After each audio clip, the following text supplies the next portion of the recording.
వందనాలు. దేవాది దేవుని యొక్క మహాకృపను బట్టి మరొకసారి ఆయన పాద సన్నిధిలో చేరి ప్రభు నామాన్ని స్తుతించడానికి, ఆయన నామాన్ని గణపరచడానికి దేవుడు మనకిచ్చినటువంటి చక్కటి ఈ అవకాశమును బట్టి ఆయన నామానికి మహిమ ఘనత ప్రభావములు చెల్లును గాక. హల్లెలూయా. మంచిది. ఎంతోమంది ఈ సమయాన్ని చూడలేక గతించిపోయినటువంటి పరిస్థితులు ఏర్పడ్డాయి.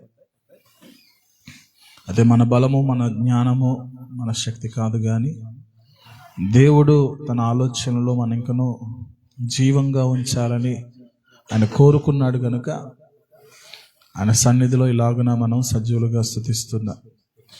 వాక్యంలో దావీదు అంటున్నాడు, సమాధిలో ఉన్న వారు ఎవరు కూడా నీకు కృతజ్ఞతాస్తుతులు చెల్లించరు ప్రభువా, జీవంతో ఉన్నవారు మాత్రమే ప్రభుని స్తుతిస్తారు. సజీవులే కదా నీ నామాన్ని స్తుతిస్తారు అంటున్నాడు. కనుక జీవంతో ఉన్నటువంటి నీవు నేను మనందరము కూడా ప్రభువుని స్తుతించి కృతజ్ఞతలు అర్పిస్తూ ఉండాలి. ఎందుకంటే జీవంతో ఉంచాడు అంటే ఖచ్చితంగా ఏదో కారణం ఉంటుంది. నువ్వు నేను జీవంతో ఉన్నామంటే ఖచ్చితంగా ప్రభు ఉద్దేశం ఉంది. ఇప్పుడు మన ఇంట్లో పనికిరాని వస్తువులు ఏం చేస్తావు? అర్జెంటుగా కనీసం నెలకొకసారో 6 నెలలకోసారో ఇల్లు శుభ్రపరుచుకున్నప్పుడు అది విలువ లేదు, మనకు అవసరం లేదు అన్నప్పుడు ఖచ్చితంగా దాన్ని పడేస్తాం. ఏమండి, వీళ్ళైతే చెత్తలో పడేస్తాం, లేదా ₹1 ₹2 వస్తున్నాయంటే ఎక్కడ నమ్మేస్తాం, ఏదో ఒకటి చేస్తాం ఖచ్చితంగా. మన ఇంట్లో దానికి ఉపయోగం లేదు. అయితే మనం దేవుని సన్నిధిలో ఇలా ఉన్నామంటే ఖచ్చితంగా ఆయనకి ఏదో అవసరత ఉంది. అయితే వినియోగించుకునే దేవునికి మనం ఉపయోగకరంగా మార్చబడాలి. దేవునికి స్తోత్రం కలుగునుగా. హల్లెలూయా. ఎందుకంటే మనందరం కూడా ఆయన చేతి పనులే, ఆయన ఆలోచనలోనే మనం ఉన్నాం కనుక ఖచ్చితంగా దేవుడు యజమానునికి ఉపయోగకరంగా మనం మార్చబడుతాము గాక. మంచిది. దేవుని వాక్యంలోనికి వెళ్దాం సహోదరులారా. 2వ కొరింథీయులకు రాసిన పత్రిక 5వ అధ్యాయము. 2వ కొరింథీయులకు రాసిన పత్రిక 5వ అధ్యాయము 20వ వచనాన్ని చదువుదాను. కావున దేవుడు మా ద్వారా వేడుకొనినట్టు మేము క్రీస్తుకు రాయబారులమై దేవునితో సమాధానపడుడని క్రీస్తు పక్షముగా మిమ్మును బతిమాలుకొనుచున్నాము. చాలండి, చిన్న ప్రార్థన చేసుకుందాం. అందరూ కూడా తలలు వంచండి. మహాపరిశుద్ధుడా, మహోన్నతుడా, సర్వాధికారమైన దేవా, కృపగలిగిన మా తండ్రి, మీ ఘనమైన శ్రేష్ఠమైన నామాన్ని బట్టి మీకు వందనాలు, స్తోత్రాలు చెల్లిస్తున్నా. అయా, నీ కృపలో ఇంతవరకు మేము స్తుతించుకున్నాం, ఆరాధించుకున్నాం. అయ్యా, నీ నామాన్ని ఘనపరుచుకున్నాం. చేయబడిన విజ్ఞాపనలు, ఆరాధనలు నీ సన్నిధి చేర్చుకున్నారు. మీకు స్తోత్రాలు. ప్రభా, వాక్యంలోనికి వెళ్తుండగా మాకు సహాయం చేయండి. మానవ స్వరము, మానవుని ఆలోచన పూర్తిగా మరుగుపరిచి నీ దైవికమైన స్వరము చేత మమ్మల్ని దర్శించి మాతో మాట్లాడమని, మీరే మహిమ పొందమని యేసు నామమున ప్రార్థిస్తున్నాం తండ్రి, ఆమేన్. హల్లెలూయా. నిన్న సాయంత్రం వేరొక వాక్యంలోకి వెళ్దాం ఆలోచన కలిగింది. ప్రకాష్ గారితో డిస్కస్ చేసి ఈ మాట చెప్పాను. కానీ రాత్రి నేను మొండూరు ప్రాంతానికి వెళ్ళేసరికి ఈలోపు దేవుని ఆలోచన వేరేగా వచ్చింది నాలో. ఒక మాట పదే నాలో మెదులుతూ వచ్చింది. ప్రార్థన చేసుకుంటున్నాం, అక్కడ వాక్యం చెప్పడానికి ముందు ప్రార్థన చేస్తున్నప్పుడు ఒక మాట నా మదిలో దేవుడు పెట్టాడు. ఏంటంటే అంబాసిడర్స్ ఆఫ్ క్రైస్ట్ అనే మాట వచ్చింది. ఈ మాటను బట్టి ఏంటి దేవుడు నాతో లేదా మన సంఘముతో, తన ప్రజలైన వారితో మాట్లాడాలని ఆశ కలిగి ఉన్నాడని ఆలోచిస్తూ ఉండగా అనుకోని రీతిగానే దేవుడు ప్రతి ఆలోచన కూడా నాకు అనుగ్రహించాడు. దానికి స్తోత్రం కలుగునగా. హల్లెలూయా. అవన్నీ కూడా మీతో నేను పంచుకోవడానికి ఇష్టపడుతున్నాను. ఖచ్చితంగా మీ కొరకే, మనందరి కొరకే దేవుడు ఈ వాక్యాన్ని ఇచ్చాడు నేను నమ్ముతున్నాను. నమ్మిన వారు మాత్రం ఆమేన్ అనండి. హల్లెలూయా. ఇక్కడ చెప్తున్నాడు,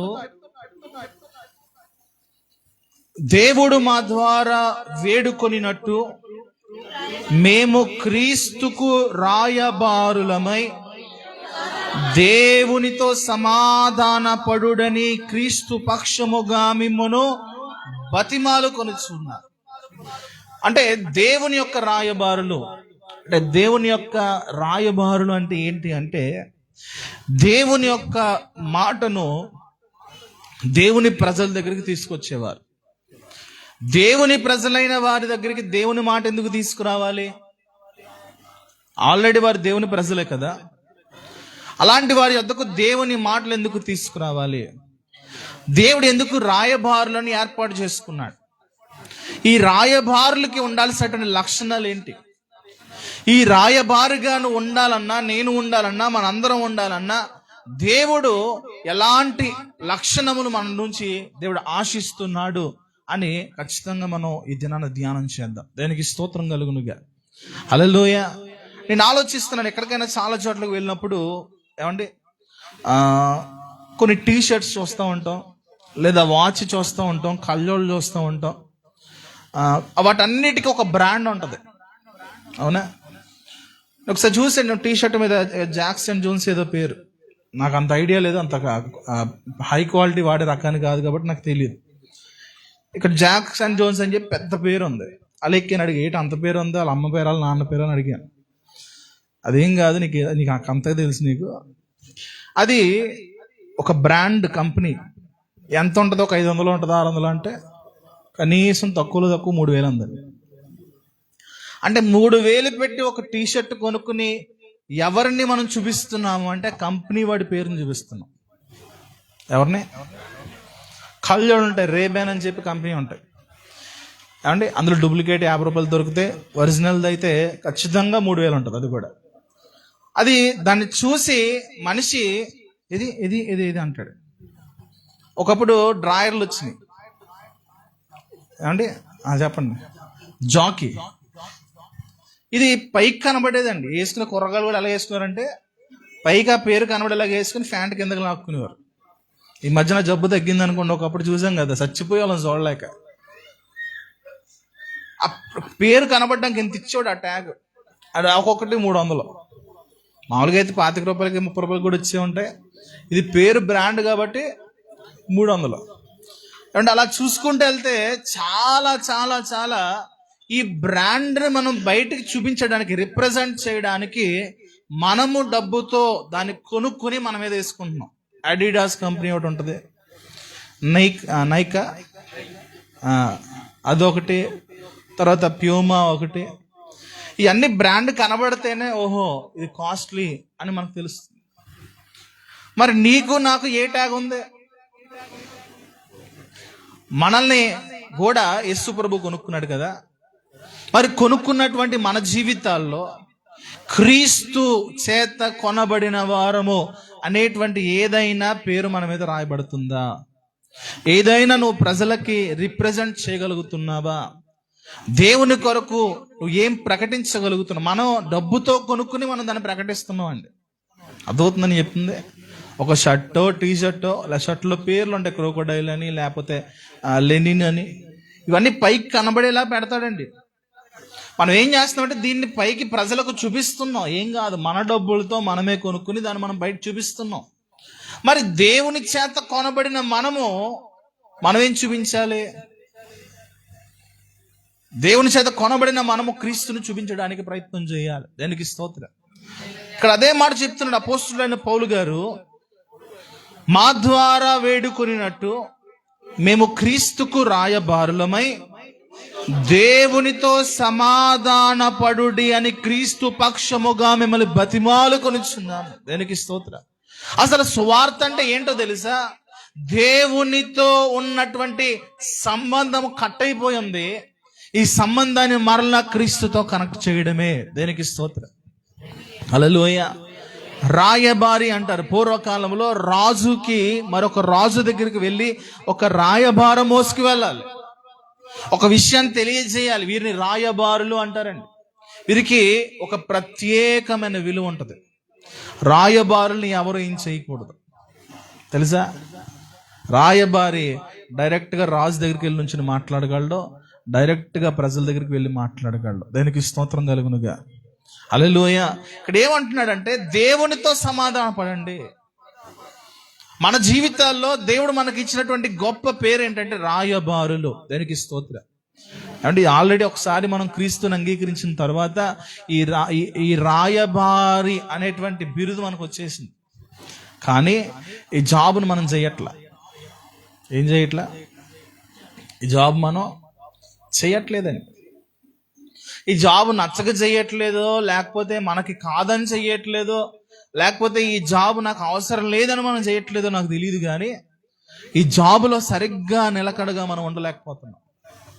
ఈ జాబ్ యొక్క విలువ లేదా దీని యొక్క ప్రాధాన్యత మనం తెలుసుకోలేకపోతున్నాం. దేవుడు తగిన కాలంలో ప్రతి ఒక్కరిని కూడా పైకి లేపుతూ ఉంటాడు. దేనికోసం అంటే ఆయన రాయబారులుగా ఉండడానికే. దానికి స్తోత్రం కలుగునుగా. అపోస్తలుడైన పౌలును మనం చూడగలిగితే అప్పటి వరకు కూడా క్రీస్తుతో సమాధానం లేని వాడిగా ఉన్నాడు. అప్పటి వరకు క్రీస్తుకు శత్రువుగా ఉన్నాడు. క్రీస్తు ప్రజలైన వారిని చంపడానికి ఆసక్తి కలిగిన వాడిగా ఉన్నటువంటి వ్యక్తి ఒక్కసారిగా దమస్కు మార్గములో యేసు ప్రభు యొక్క స్వారూప్యమును చూసిన తర్వాత అతని మనసు మార్చుకుని అతడు క్రీస్తు కొరకు రాయబారిగా మారిపోయాడు. మారిన తరువాత తన బ్రతుకంతా కూడా రాయబారత్వమునే కలిగి ఉన్నాడు. దానికి స్తోత్రం కలుగునుగా. అతడు క్రీస్తును ప్రకటిస్తూ క్రీస్తును పోలున్నాడు. సాక్ష్యం చెప్తున్నాడు, నేను క్రీస్తును పోలి నడుచుకున్న ప్రకారము మీరును క్రీస్తు నన్ను పోలి నడుచుకోండి. మరొక చోట అంటున్నాడు, మీరు క్రీస్తు స్వారూప్యంలోకి వెళ్ళే వరకు కూడా మాకు ప్రసవ వేదన. ఏ స్వారూప్యంలోకి వెళ్ళాలి మనం? సంఘం ఏ స్వారూప్యంలోకి వెళ్ళాలో తెలుసా? క్రీస్తు స్వారూప్యంలోనికి. మనం దేవుని చేత రక్షించబడిన తర్వాత దేవుని స్వారూప్యంలోకి వస్తున్నామా లేదా అని ఖచ్చితంగా నువ్వు పరిశీలన చేసుకోవాలి. ఒక గుడ్డ ఉంటుందండి, ఎప్పుడైనా పెంచేవాళ్ళు తెలుస్తుంది. కోళ్ళు పెంచేవాళ్ళు ఏం చేస్తారు? కోళ్ళు కానీ పావురాలు కానీ పెంచేవాళ్ళు ఏం చేస్తారు? ఆ గుడ్డులోంచి ఏం రావాలి బయటికి? రాకపోతే దానికి కొన్ని రోజులు గడి ఉంటుంది. 21 రోజులు, 8 రోజులు గడి ఉంటుంది. పావురం కానివ్వండి, లేకపోతే పక్షులు కానివ్వండి, ఎవరికైనా అనుభవం అంటే తెలుస్తుంది. బాతులు పెంచేవాళ్ళు కానివ్వండి, అవి పెంచే సమయంలో 21 రోజులు గడియ చూస్తారు. ఆ 21 రోజుల గడియలో ఆ గుడ్డులో నుంచి ఆ గుడ్డు ఆకారం మారిపోవాలి. ఏమవ్వాలి? సరే 21 రోజులు సరిపోలేదేమో, లోపల మరొక 1 వారం రోజులు చూస్తారు. రౌండ్ ఫిగర్ 1 నెల చూద్దాం. రౌండ్ ఫిగర్ 45 రోజులు చూద్దాం. ఎన్ని రోజులు చూసినా ఆ గుడ్డు షేప్ మారకపోతే ఆ గుడ్డు పని ఏంటి? సరే ఇంకెలాగ అవ్వట్లేదు కదా, ఆమ్లెట్ వేసుకుందాం. ఎలాగ అవ్వట్లేదు కదా, పిల్లలు క్యారేజ్ పెట్టేద్దాం ఉడకబెట్టేసి. ఏమవుద్ది? ఎప్పుడన్నా పొదిగిన గుడ్డు పిల్ల రాకపోతే ఆ గుడ్డు పగలగొట్టి వాసన ఎప్పుడైనా చూసారా? దాన్ని ఏమంటారు తెలుసా? మురిగిపోయిన గుడ్లు అంటారు. ఎలా ఉంటుందండి వాసన? నేను ఒకసారి నూతులో తావేలు వచ్చింది, పెట్టాను. అందులో వేస్తే గుడ్లు పెట్టేది. నాకు ఫస్ట్ అర్థం కాలేదు, ఏంటో అనుకున్నాను. కానీ తర్వాత అర్థమైంది, గుడ్లు పెట్టేసింది త్వరగా.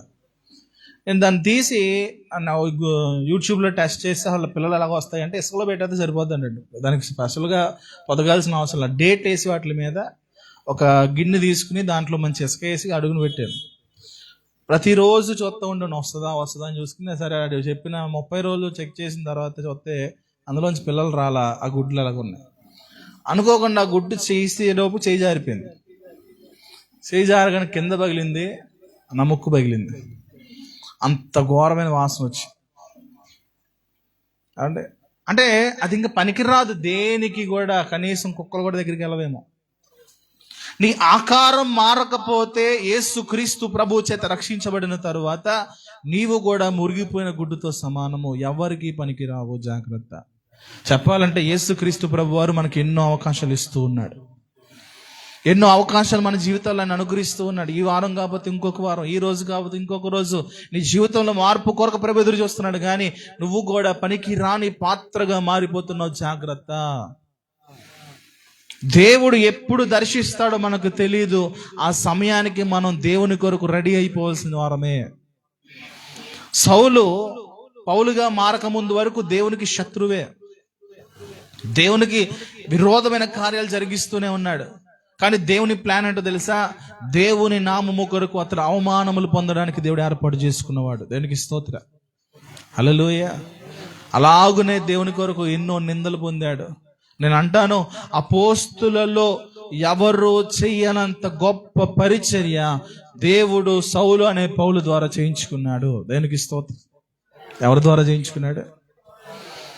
ఎంత శత్రువో అంతగా మారిపోయాడు. అనుకున్నాడు, క్రీస్తుతో జత పనివాడను, క్రీస్తు పడిన శ్రమలలో నేను కూడా పాలిభాగస్తున్నవాలి, క్రీస్తు పడిన నిందల్లో నేను కూడా పాలిభాగస్తున్నవాలి, క్రీస్తు ఏ అవమానాలు పొందుకున్నాడో నేను కూడా ఆ ఘనత పొందుకోవాలి. ఏమనుకున్నాడు? శ్రమలను ఒక ఘనతగా చూశాడు, అవమానాలను ఒక ఘనతగా చూశాడు, నిందలు ఒక ఘనతగా చూశాడు, కొరడా దెబ్బలు ఒక ఘనతగా చూశాడు, ఏమంటే వెలివేయబడడం ఘనతగా చూశాడు, చావు దెబ్బలను ఘనతగా చూశాడు, రాళ్ళ దెబ్బలు ఘనతగా చూశాడు. దేవునికి స్తోత్రం కలుగునుగా. హల్లెలూయా.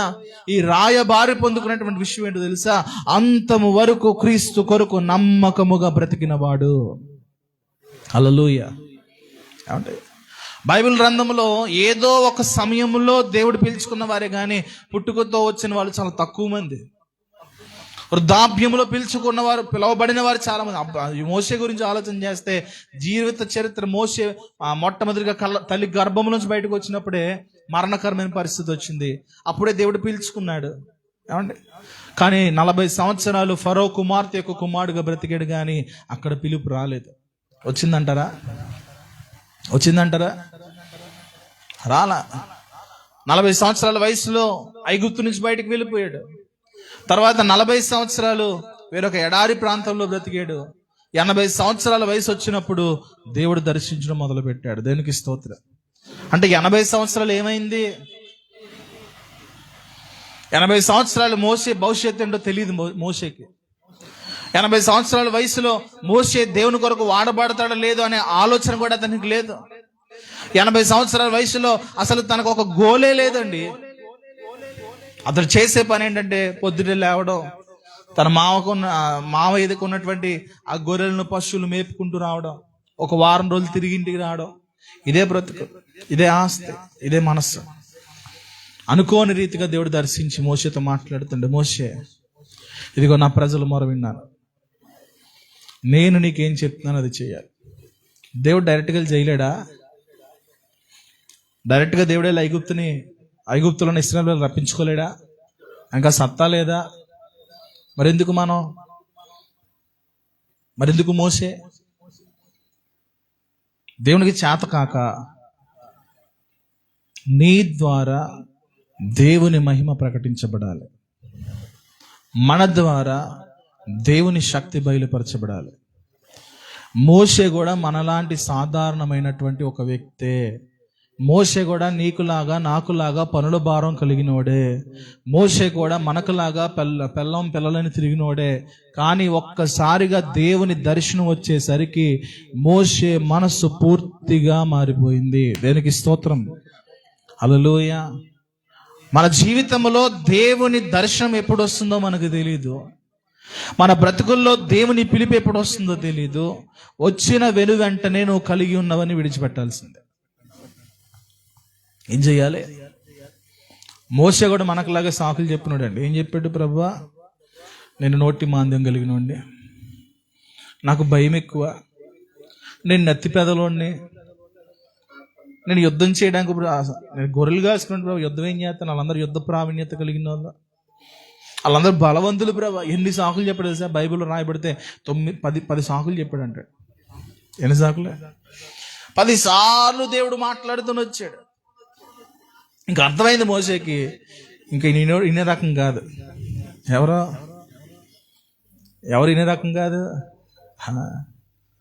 మీకంటే జగముండు ఆయన వినే రకం కాదంటే, ఆయన బలహీనులనే వాడుకునే దేవుడు అండి. ఆయన శక్తిహీనులనే వాడుకునే దేవుడు, బుద్ధిహీనులనే వాడుకోగలిగిన దేవుడు, జ్ఞానం లేని వారినే వాడుకోగలిగిన దేవుడు. దేనికి స్తోత్ర. హల్లెలూయా.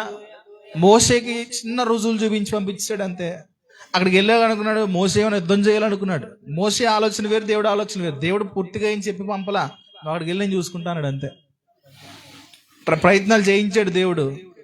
సరే నువ్వు వెళ్ళు అన్నాడు, కానీ వెళ్ళిన ప్రతిసారి కూడా ఫరో మనసును దేవుడు కఠినపరిచాడు. దేనికి స్తోత్రం. ఏం చేశాడు? మోషే, ఏంటి ప్రభా నువ్వు వెళ్ళమన్నావు ఇచ్చాను, పనులేం అవ్వట్లేదు ఏంటి ప్రభా? అవ్వట్లేదు కదా, ఇప్పుడు పక్కకు రా. ఏమన్నాడు? ఇప్పుడు పక్కకు రా. దేవుని శక్తి ఏంటో మోషే మొట్టమొదటిసారిగా చూసిన దినాలు అవి. దేనికి స్తోత్రం. మోషే దేవుని దగ్గర మాట్లాడుతున్నాడు, దేవుని ద్వారా వర్తమానాన్ని పొందుకున్నాడు, వెళ్ళాడు, బానే ఉంది. కానీ దేవునితో పరిపూర్ణంగా కనెక్ట్ అవ్వలేదు. అయ్యాడంటారా? పరిపూర్ణమైన విశ్వాసంలోకి మోషే రాలేదు. వచ్చాడంటారా? మోషేకి అర్థం కావట్లేదు. ఏదో వెళ్ళమన్నాను, వెళ్ళాను, ఈ పరిస్థితులు ఎలా ఏడుతున్నాయి అన్న మనసు మనకు ఎలాగైతే ఉంటుందో మోషే కూడా అలాగే ఉంది. మోషే ఎప్పుడు దేవుని పరిపూర్ణంగా ఆనుకున్నాడో తెలుసా? 10వ తెగులు ఐగుప్తు దేశములో ప్రతి తొలిచూలు బిడ్డ చనిపోయినప్పుడు ఇశ్రాయేలులో ఎవ్వరు కూడా చనిపోలేదు. చూసారా? అక్కడ అర్థమైంది దేవుని శక్తి ఏంటో. దేనికి స్తోత్రం. హల్లెలూయా. తర్వాత ఎర్ర సముద్రం దాటే పరిస్థితి వచ్చేసరికి అసలు ఎప్పుడు జరుగుద్ది అనే ఆలోచన కూడా లేని సమయంలో ఎర్ర సముద్రమును 2 పాయలు చేసి దేవుడు ఆరిన నేల మీద ఇశ్రాయేలు ప్రజలు నడిపించినప్పుడు అర్థమైంది దేవుడు ఎంత గొప్పవాడో. దేనికి స్తోత్రం కలుగునుగా. హల్లెలూయా. నువ్వు నేను సేవిస్తున్న దేవుడు సాధారణమైన వాడు కాదు. నిన్ను నన్ను రక్షించుకున్న దేవుడు సాధారణమైన వాడు కాదు. మళ్ళీ ఏర్పరచుకున్న దేవుడు సాధారణమైన వాడు కాదు. ఆయన నమ్మదగిన దేవుడు, ఆయన సర్వశక్తి కలిగిన దేవుడు. ఆయన ముందు గాని వెనుక గాని ఆయన తర్వాత గాని మరి ఎవ్వరు కూడా లేరు. అలాంటి దేవుని మనం కలిగి ఉన్నాం. అలాంటి దేవుని కలిగి ఉన్నప్పుడు ఏమంటే, ఫర్ సపోజ్ సీఎం గారి తాలూకా అని చెప్పేసి బోర్డులు రాసుకుంటున్నాం చాలాసార్లు, చూసాం కదా. అంటే వాడికి ఎంత గర్వం ఉంటుంది అంటారు? ఫస్ట్ నువ్వే సీఎం నీ ఫ్రెండ్ అనుకో, నీకు ఎంత గర్వం ఉంటుంది? పట్టుకోగలవా? నిన్న పట్టుకోగలవా? చెప్పండి అమ్మా. పోనీ ఎమ్మెల్యే గారి తాలూకా పట్టుకోగలవా? కార్పొరేటర్ గారి తాలూకా పట్టుకోగలవా? అంటే ఇంకేమంటారు? ప్రెసిడెంట్ గారి తాలూకా. వాళ్ళనే పట్టుకోలేనప్పుడు సర్వ సృష్టిని తయారు చేసిన దేవునికి వారి తాలూకా మనల్ని అందరూ పట్టేసుకుంటున్నారు. నలిగిపోతా ఉంటామండి. అసలు చెప్పాలంటే మనకున్న కెపాబిలిటీ ఎవరికి లేదంట నేను. అంటే మన ఆలయాలను పట్టుకోవాలి, డైరెక్ట్గానే పట్టుకుంటే సరిపోద్ది చెప్పాలంటే. దానికి స్తోత్రం కలుగునుగా. హల్లెలూయా. నీ దేవుని శక్తి నువ్వు తెలుసుకుంటే అప్పుడు నువ్వేంటో నీకు అర్థమైపోదు. నీ దేవుని శక్తి తెలియక నువ్వేంటో నీకు అర్థం కాక నీలో నీవు నలిగిపోతా, జనాలను నలగొట్టేస్తా, కుటుంబాన్ని నలగొట్టేస్తా ఎడుతున్నావు మనం. అంతే. మన దేవుని శక్తిని తెలిస్తే, మనల్ని పిలుచుకున్న దేవుడు ఎవరో అర్థమైతే అప్పుడు మనం దేవుని కొరకు రాయబాలుగా మార్చబడిపోతాం. పౌలుకి తెలిసింది ఆయన ఏంటో. తెలిసిన తర్వాత మోషేకి తెలిసింది ఆయన ఏంటో. ఇంకా ఆగలేదండి, ఆగేరా. 40 సంవత్సరాల ప్రయాణం. దేనికి స్తోత్రం. 80 సంవత్సరాలు ఎందుకు బతికాడో తెలీదు, 40 సంవత్సరాలు బతుకు కారణం తెలిసిందండి. ఈ 40 సంవత్సరాల కోసం 80 సంవత్సరాలు వృధాగా బ్రతికాడు. మన జీవితంలో కూడా ఎన్నో వృద్ధా సంవత్సరాలు అయిపోయినాయి. దేవుని రాయబారులుగా మార్చబడదుముగాక. ఇప్పటి నుంచి మనకు విలువ తెలియాలి. ఎవరి విలువ? మన విలువ తెలియాలి. అపవాదికి రాయబారుగా బతికేసాం చాలా సంవత్సరాలు. ఎవరికే చెప్పండి అమ్మా? ఎవరికే? సాధారణ రాయబారులు. అంటే వాడు మనల్ని కొనుక్కోలా, కానీ వాడి బానిసత్వంలోకి మనం వెళ్ళిపోయి ఆ వాడి యొక్క పేరుని ప్రచురించే వారంగా బ్రతికేస్తూ వచ్చాం. కానీ ఇక నుంచి యేసుక్రీస్తు రాయబారులుగా మార్చబడాలి. హల్లెలూయా. ఏమండి, చిన్నది కానివ్వండి పెద్దది కానివ్వండి, చిన్నదైనా పెద్దదైనా ఆ బ్రాండే. అవునా కాదా? చిన్నది కానీ పెద్దది కానీ. కొన్ని వస్తువులు పెద్దగా ఉంటాయి, కొన్ని వస్తువులు చిన్నగా ఉంటాయి. కానీ దేనికి ఉన్న బ్రాండ్ దానికి ఉందా లేదా? అందరూ అలాగే ఉండాలంటే కుదరదు. ఇప్పుడు బెల్లి గ్రహం గారు నేను అయిపోవాలంటే అయిపోతానా? ఆయన బ్రాండ్ వేరు, నా బ్రాండ్ వేరు. దేనికి స్తోత్రం.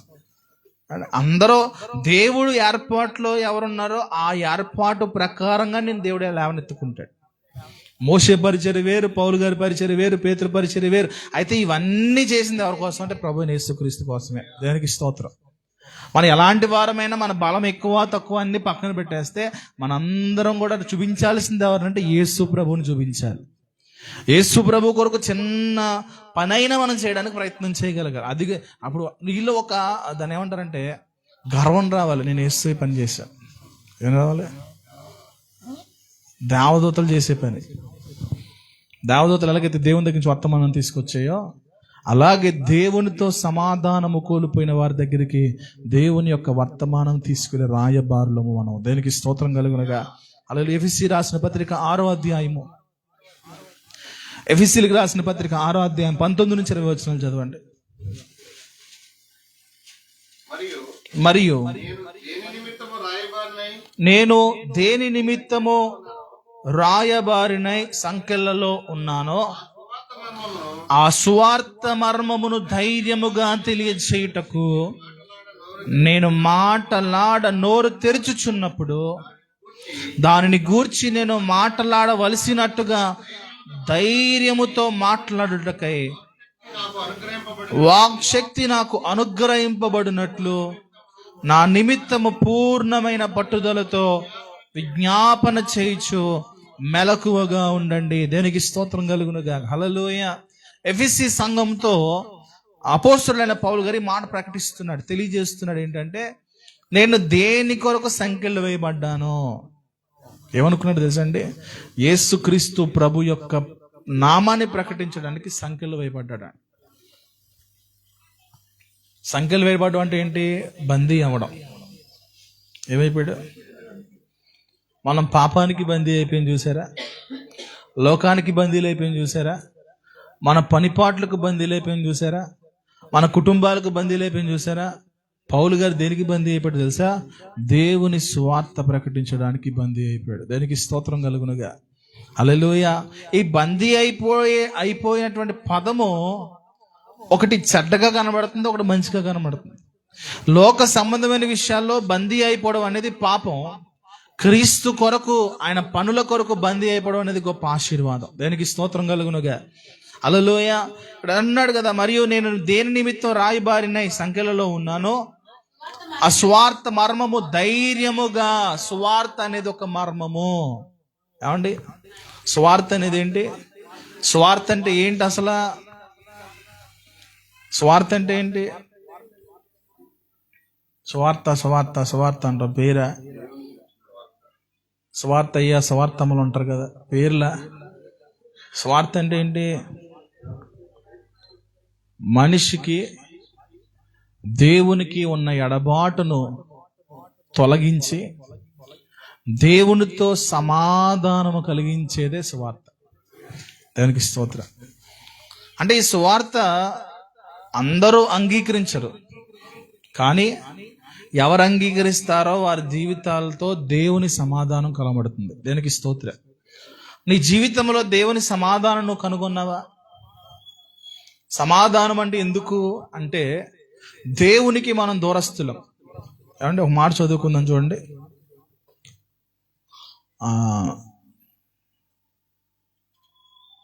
2వ తిమోతి పత్రిక చూడండి.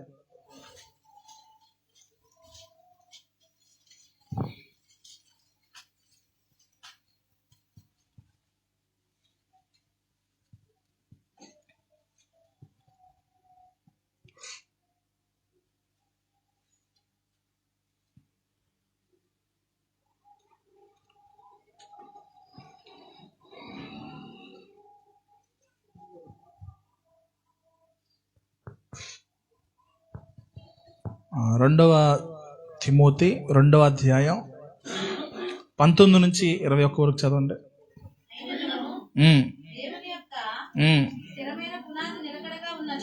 అయినను దేవుని యొక్క స్థిరమైన పునాది నిలకడగా ఉంది. ప్రభువు తన వారిని ఎరుగును అన్నదియు, ప్రభువు నామమును ఒప్పుకొను ప్రతివాడును దుర్నీతి నుండి తొలగిపోవలను అన్నదియు దానికి ముద్రగా ఉంది. దేవుని యొక్క స్థిరమైన పునాది అంటే ఏంటంటే, మొదటిది దేవుడు మనల్ని ఎరిగి ఉన్నాడు.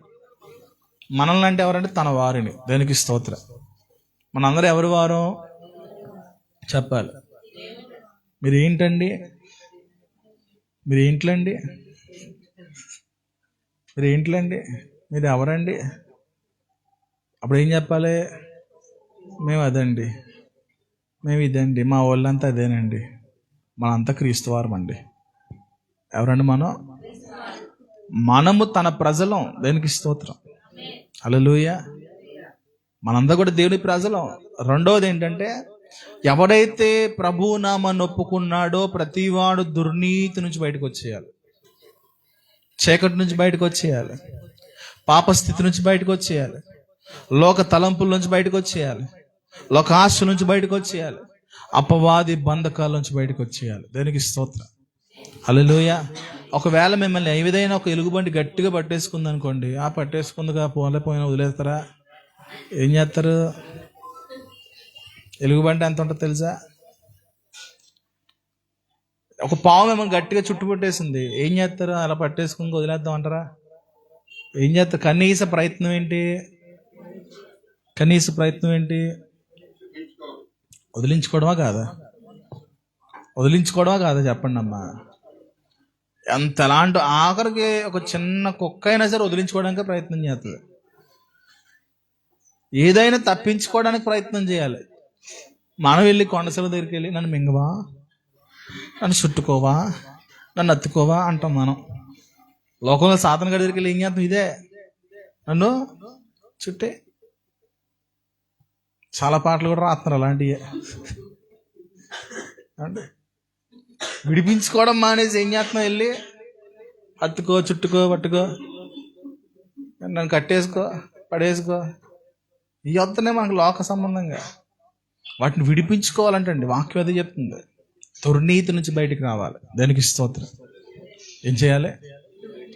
దుర్నీతి నుంచి బయటకు రావాల్సిన బాధ్యత నీదే. మనం అంటాం, ప్రభువా ఇందులోకి వెళ్ళిపోతున్నాను, బయటికి లాగవా. ఏమంటాం? చెయ్యి ఎక్కడ ఉంటుంది తెలుసా? జోబులు పెట్టుకుని స్మార్ట్, ప్రభువా నన్ను దేంతో పేకట్టుకుని లాగితే పేకొచ్చేది బయటకు. దేంతో లాగాలి? రావాలనే ఆశ నీకుంటే దేంతో రావాలి? నువ్వు ముందు చెయ్యవాలి. చేతులు ఎత్తున్నావు ఏంటి? చేతులేమో బంధకాలలో పెట్టేసుకుని నన్ను లాగవా ప్రభు అంటే పిచ్చోడేంటి? అంటే మనుషులు సహాయం చేయలేకపోవచ్చేమో కానీ నీ దేవుడు సహాయం చేయగలిగినాడు. ఎప్పుడు చేస్తాడంటే నువ్వు మనస్ఫూర్తిగా అడిగితే. నువ్వు దేవుని నామాన్ని ఎరిగి ఉన్నావు, దేవుని రక్తం చేత కడగబడి ఉన్నావు, దేవుని యొక్క బలం ఏంటో, దేవుని శక్తి ఏంటో ఎంతో కొంత మనకు తెలుసు కదా. తెలుసుకున్నటువంటి మనము ఎందుకు మరలా బంధకాల్లోకి వెళ్ళాలి? దేవుని నామాన్ని ఎరిగిన ప్రజలముగా దేవుని ప్రకటించినట్లుగా మనం మార్చబడాలి. దేవునికి స్తోత్రం కలుగునుగా. హల్లెలూయా. అంటే ఇంట్లో ప్రతి వస్తువు వాడబడద్దండి. వాడబడకపోతే ఏం చేస్తావు నువ్వు? ఒక స్పూన్ వాడబడుతున్నావా లేదా? ఆఖరికి అగ్గిపెట్టి కూడా అవసరమే, కొవ్వొత్తు కూడా అవసరమే. ప్రతిదీ దేని స్థాయి దానికి ఉంది. కరెంటు పోయిందంటే ఆ అగ్గిపెట్టి విలువేంటో తెలుస్తుంది, కరెంటు పోయాడు కొవ్వొత్తి విలువేంటో తెలుస్తుంది. అంటే ఏదైనా సరే అది ఏ సమయంలో దాని పని ఉందో అలాగే నీకు కూడా ఏ సమయంలో దేవుని చేత పని ఉంటుందో ఆ సమయాన్ని నువ్వు రెడీగా ఉండాలి. ఆ సమయం ఇప్పుడు తగ్గిపెట్టి ఉంది, ఒకవేళ అనుకోకుండా దానికి చెమ్మ తగిలి తడిసిపోతే ఆ సమయానికి పని చేయకపోతే ఇంకెప్పుడుగానే పని చేస్తుందా? తడిసిపోయిన అగ్గిపెట్టి ఏం చేస్తాను నెక్స్ట్? ఏమంటే ఎండబెట్టినా పని అవుతుంది. ఒకసారి అగ్గిపెట్టి తడిసిందంటే ఎండబెట్టిన ప్రయత్నం చేసినా ఎలాగదు, అప్పుడు రాలిపోద్ది. ఎందుకంటే ఇంకా జీవితంలో ఉపయోగపడినటువంటి వస్తువుగా మారిపోయినప్పుడు నువ్వేం చేస్తావు? అవసరానికి పని చేయలేదు, అది ఉపయోగం ఉందా ఇంకా? మరి దేవుడు ఎప్పుడు మనం పిలుచుకుంటాడో తెలియదు. ఒక నాయన ఇల్లు ఒకసారి అంటాడు అంతే. వంటలు చేసుకుని ఫిలిప్ను పిలిచాడండి. ఫిలిప్ ఏం చేసాడు? ఫిలిప్లు పరిచర్య అంటే వడ్డించే పరిచర్య. పిలిచి ఏం చేశాడు? ఇంకా పలానా చోట ఒక నపుంసకుడు వస్తున్నాడు, వాడు వాక్యం చదువుతున్నాడు, ఆ వాక్యం వివరించిల్లు అన్నాడు. ప్రభువా నేను వంటలు చేసుకునేవాడిని, భోజనాలు వడ్డించేవాడిని, నేనేంటి అన్నాడా? అండి, ఒక పక్కన వంటలు చేసుకుంటున్నాడు, ఒక పక్కన భోజనాలు వడ్డిస్తున్నాడు, తగిన టైంలో పరిగెట్టాడు. రథానికంటే ముందు పరిగెట్టాడంట. దేనికి స్తోత్రం. హల్లెలూయా. నీ పని నువ్వు చేసుకో, దేవుడు ఆపమంటలా. కానీ ఆయన పరిగెట్టమన్నాడు, పరిగెట్టాలి. ఆయన నుంచోమన్నప్పుడు నుంచోవాలి. రాయబారి ప్రధానది ఎవరి వైపు చూడొద్దు, మన వైపు మనం చూసుకుందాం. ఒక పెద్ద అద్దం కొందాం అనుకుంటున్నాను ఈసారి. ప్రతి మనుషులు ఎదుట ఒక అద్దం పెట్టేద్దాం అనుకుంటున్నాను. ఏం చేద్దాం అమ్మా? మీరు వచ్చినప్పుడు అని చేసుకోవడానికి కాదు, ఇంకా అద్దం ఉందండి, ఇంక వాక్యం వినరు, ఇంకా మీ అందాలే చూసుకుంటారు మొత్తానికి. అయిపోయి తెల్లండి కనబడిపోతుంది బాబాయ్. మనసు వాక్యం ఎక్కడ ఉంటుంది, మన అందం మీద సరిపోద్ది మనకి. ఇప్పుడు పెద్ద పెద్ద ముసలోళ్ళు కూడా రంగులు వేసేస్తున్నారండి. పొద్దున ఒక వాడి ప్యాకెట్ లోపల ఉంటే అడిగాను, ప్యాకెట్ ఉంది కావాలమ్మా అని అడిగితే వాడతారండి. అంటే మన అందం కోసం బతికేస్తున్నాం కానీ యేసు ప్రభు రాయబాలుగా బతకలేకపోతున్నాం.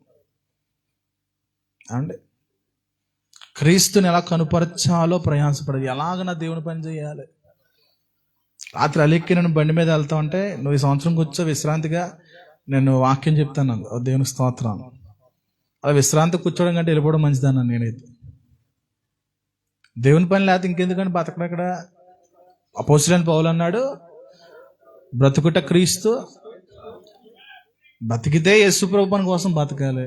ఒకటాను ప్రభు ఖాళీ లేకుండా పని చేసి తిప్పించి పర్లా, కాలు అరిగిపోయి నడు నొప్పి వచ్చిన కూర్చుని వాక్యం చెప్పే సేవకులు కూడా ఉన్నారండి. కూర్చుని చెప్పచ్చు కావాలంటే, అవకాశం కూడా ఉంది.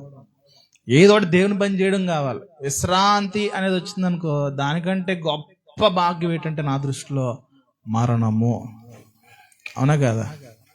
మీరేమనుకుంటారు? పాతైపోయింది, ఇంక ఉద్యోగం చేసుకోవచ్చు. పాతైపోయింది, ఉద్యోగం చేసుకోవచ్చు. ఒక్కసారి తీర్మానం చేసుకున్నాం, బతకడానికి ప్రభు ఏదో దారం చూపిస్తాడు. ఆయన వదిలే దేవుడు కాదు. కానీ పని లేదు అంటే మాత్రం చచ్చిపోవడం బెస్ట్ దానికంటే. అంటే ఊరేసుకునో లేకపోతే ఏదో సేవల మందు మింగేసో కాదు, కానీ ప్రభు తీసుకెళ్ళిపోవడమే మంచిది. నువ్వు ఒక వస్తువుగా దేవుని మందిరంలో ఉన్నావు. నేనైనా మీరైనా సరే ఒక వస్తువుగా వాడబడుతున్నామంటే, కొన్ని ఎక్కువగా వాడబడితే, కొన్ని అప్పుడప్పుడు వాడబడతాయి. ఏదైనా వాడబడ్డానికి తగిన సమయంలో నుంచోవలసిందే. హల్లెలూయా. ఆ టైంలో గరిటె లేదనుకోండి, ఇంకో దాన్ని వాడుకుంటాడు.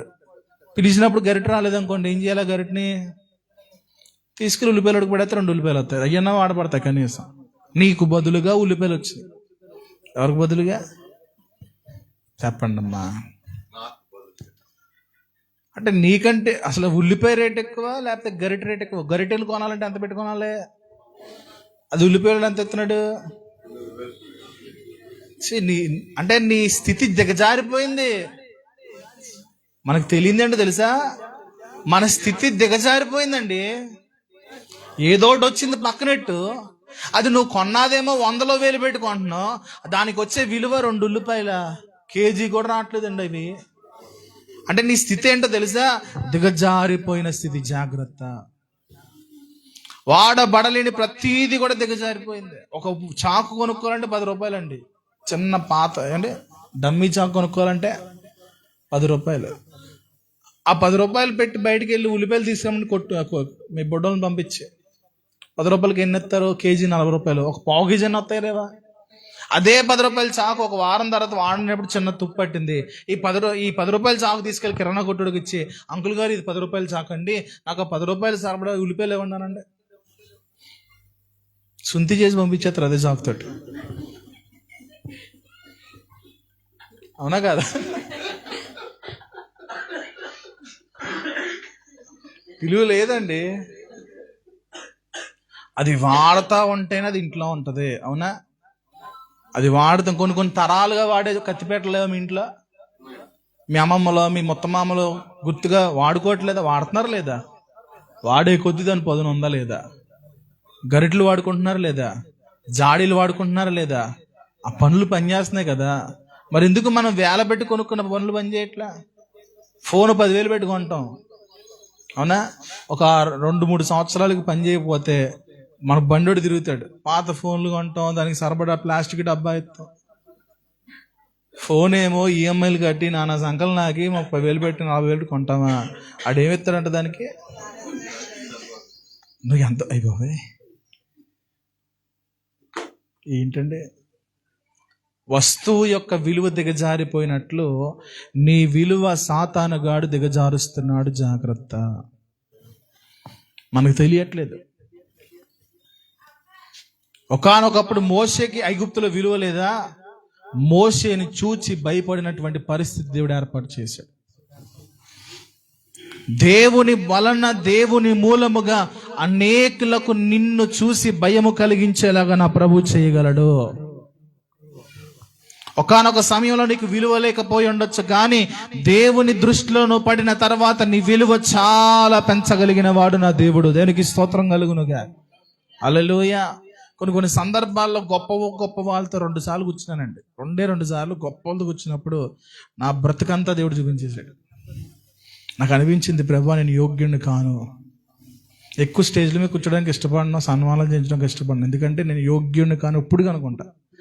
కానీ 2 సార్లు గొప్ప వ్యక్తులతో దేవుడు కూర్చోబెట్టినప్పుడు అసలు దేవుడు ఎంతలాగా మనల్ని ప్రేమిస్తున్నాడా. అసలు అలా ఆఫ్టర్ ఆల్ అండి, కొన్ని రోజులకి వాళ్ళకున్న క్యాడర్ పోద్ది. అలాంటిది దేవుని సింహాసనం ఎదుట మనం కూర్చోబెట్టడానికి ఇష్టపడుతున్నప్పుడు ఆ విలువ చాలా గొప్పది. ఆయన మనకు సన్మానం చేసే రోజు ఒకటి ఉంది. ఎవరో బలా నమ్మకమైన మంచి దాసుడా. మన రైతు బజార్కి వెళ్ళినప్పుడు వాళ్ళందరూ కష్టపడి ఎన్నో సంవత్సరాలుగా పనిచేస్తున్నారు కదా అని చెప్పి వాళ్ళందరూ అక్కడ ఎన్నో సంవత్సరాలకి వరకు ఎక్స్పీరియన్స్ ఉంది కదా అని చెప్పి ఏం చేశారు, అక్కడ పనిచేసే ప్రతి ఒక్కరికి సన్మానం చేశారు. అంటే నమ్మకంగా పనిచేశారు. అక్కడ వాళ్ళు ఒక సభ్యత్వాన్ని కలిగి ఉన్నారు. అలాగే యేసుక్రీస్తు ప్రభు సంఘములో నీవు నమ్మకంగా పనిచేస్తే ఇక్కడ నీకు దొరకచ్చు, దొరకకపోవచ్చు, ఇది నీకు అనవసరం. కానీ ప్రభు ఎదుటకు వెళ్ళేసరికి ఆయనే నిన్ను ఎదుర్కోవడానికి వస్తాడు. దానికి మించిన గొప్ప భాగ్యం ఏది లేదండి. స్టెఫెన్ అంటున్నాడు, ఇదిగో పరలోకంలో నా దేవుడు సింహాసనుడై నన్ను ఎదుర్కోవడానికి సిద్ధంగా ఉన్నాడు. రాళ్లతో కొట్టబడుతున్నప్పుడు బాధ ఏం కనిపించట్లా స్టెఫెన్లో, అతని ముఖములో చిరునవ్వు కనబడుతుందండి. ఏంటి ఆ చిరునవ్వు అంటే, నా దేవుని పనిలోనే నేను చచ్చిపోతున్నా. అక్కడ గడిచిన ఒక 2-3 నెలల క్రితం ఒక తల్లిగారి సాక్ష్యం చెప్పింది. అక్కడ ఒరిస్సా ప్రాంతంలో అనుకుంటా, తన కుమారుడు స్వార్థ ప్రకటిస్తున్నాడు అని చెప్పి చంపేశారు. అందరూ మీడియా అంతా వెళ్ళిపోయి తల్లి దగ్గరికి వెళ్ళి మీ స్పందన ఏంటి అని అడిగితే, నా కుమారుడికి గొప్ప మరణం దొరికింది అందరు. విన్నారా, వినలేదా? ఒకటే అంది, కళ్ళల్లో కన్నీళ్ళు కనిపించట్లా, సాక్ష్యం చెప్తుంది, నా కుమారుని దేవుడు వాడుకున్నాడు. దానికి స్తోత్రం. దేవుని రాయబారిగా చనిపోయినందుకు తల్లి గర్వపడిందండి. రాయబారత్వము అంటే దేవుని యొక్క మాట లేదా మనిషికి దేవునికి ఉన్నటువంటి ఆ కోల్పోయిన సహవాసాన్ని తిరిగి కలపడమే రాయబారత్వము. దానికి స్తోత్రం చేద్దాం. ఎఫెసీ రాసిన పత్రిక 2వ అధ్యాయం 12-13 వచనాలు చదవండి ఒకసారి. ఎఫెసీలకు రాసిన పత్రిక 2వ అధ్యాయం 12-13 వచనాలు.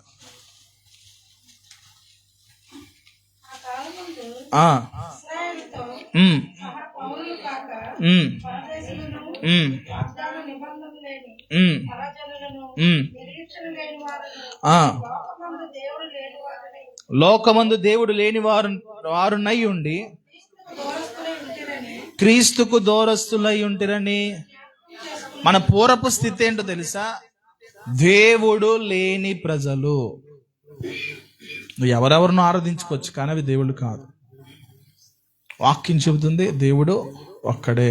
ప్రపంచంలో ఏ గ్రంథం అందా చెప్తుంది దేవుడు ఒక్కడే. ఆ ఒక్క దేవుణ్ణి కలిగినంత వరకు కూడా దేవుడు లేని వారమే మనం. మునుపు మనం దూరస్తులము, మునుపు మన పరిస్థితి దేవుడు లేని ప్రజలు. అయితే ఏం జ్ఞాపకం చేసుకోవాలి తెలుసా? మీరు ఇప్పుడైతే క్రీస్తు యేసునందు క్రీస్తు రక్తము వలన సమీపస్తులై ఉన్నారు. దేనికి స్తోత్రం కలుగునుగా. హల్లెలూయా. ఒకప్పుడు మనం దూరస్తులము, ఇప్పుడు క్రీస్తు వలన, క్రీస్తు రక్తము వలన సమీపస్తులు. దూర బంధువులు వేరు, సమీప బంధువులు వేరు. అవునా? దూర బంధువులు ఎప్పుడో సంవత్సరంగా ఒకసారి కలుస్తారు. సమీప బంధువులు సమీప బంధువులు అంటే ఎవరు? శరణ్య, జస్సు సమీప బంధువు. ఎలాగా? అక్క చెల్లెళ్ళ పిల్లలు అనండి. ఈ రిలేషన్ ఎప్పుడు తోరబంధు అవుతుంది తెలుసా? జస్సు గడికి పెళ్ళి అయ్యి వాళ్ళ పిల్లలు అయిపోయి, శరణ్యకి పెళ్ళి అయ్యి పిల్లలు అయ్యాక, అవునా, మనకు తెలియని రిలేషన్ నేను ఉన్నాయండి. ఎప్పుడన్నా వెళ్ళినప్పుడు మన అమ్మలు తీసుకెళ్తే, ఈయన మా పిన్ని వాళ్ళ చెల్లి వాళ్ళ. నాకు ఎందుకమ్మా, నీకు తెలుసా మాట్లాడుకో, నమస్తే పెట్టమంటావు, పెట్టేసి వచ్చేస్తాం. మనకి ఎందుగా రిలేషన్? అవునా, మనకున్న జనాభా ఎక్కువ, మనకున్న కాంటాక్ట్ లిస్ట్ ఎక్కువ, మళ్ళీ కొత్త కాంటాక్ట్ ఎందుకు మనకి? దానికి స్తోత్రం.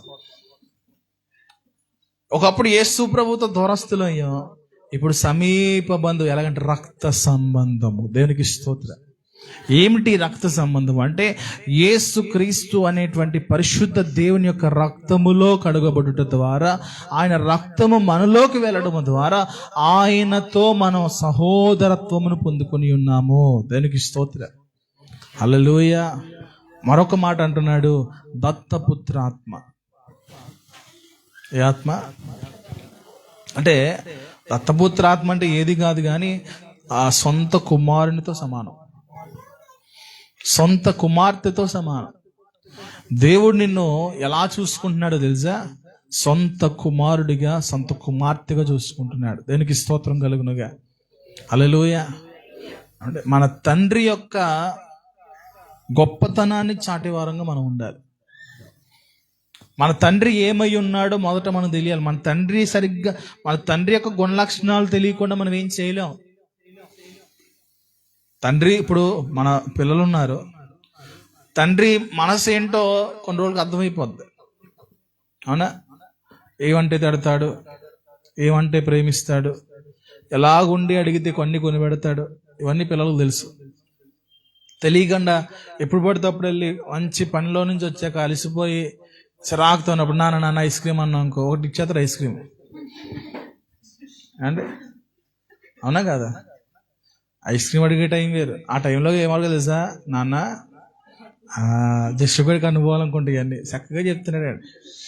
ఏమడగల ఆ టైంలో వెళ్ళి, నాన్న మంచినీళ్ళు తాగుతావా, స్నానం చేయడానికి నీళ్ళు పెట్టినా అని అడిగితే అక్కడ చల్లారుతారండి.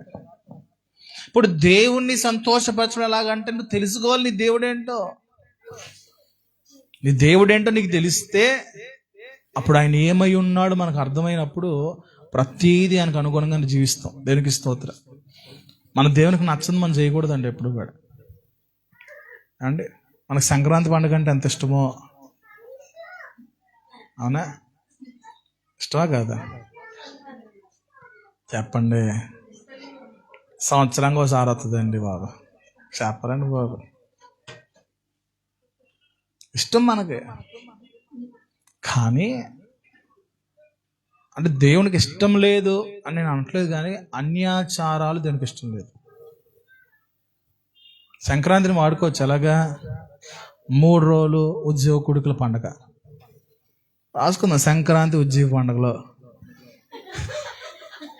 ఎంత అబ్రం గారు, దసరా 9 రోజుల దసరా ఉపవాస ప్రార్థనలో,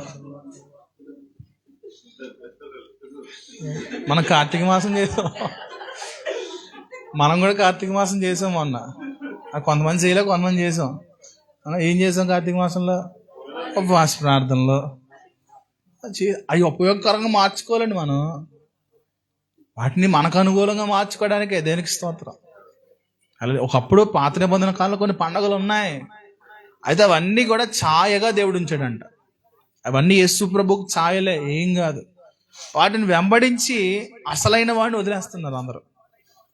వీటన్నిటికీ ఏదో కారణం ఉండే ఉండొచ్చు, పూర్వీకుల కారణం, కానీ ఆ కారణం ఏంటో వెతికి తీసి అది దేవుని మహిమపరిచేలా చెయ్యాలి.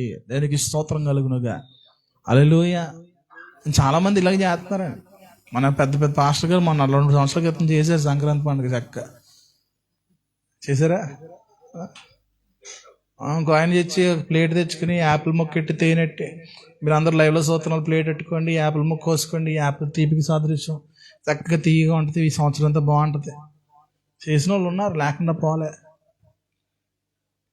దేవుని రాయబారత్వాన్ని మానేసి లోక రాయబత్వం ఎక్కువైపోతుంది మనకి. దేవుని నువ్వు అనుకు నీ జీవితంలో ఒక నిశ్చయత తెచ్చుకో, ప్రభువా నిన్ను నేను కనపరచాలి. మన బళ్ళు మీద పేర్లు ఎంచుకుంటున్నాం లేదా? మన బండిని వాడుతున్నాం, మనం ఎందుకు వాడబడట్లేదు? మన బండిని దేవుని రాయబారిగా వాడుతున్నాం, కానీ మనం ఎందుకు వాడబడట్లేదు? ప్రశ్న రావాలంటే మనకంటే మన బండికే విలువ ఎక్కువ ఉందా? మనకు లేదా వాల్యూ?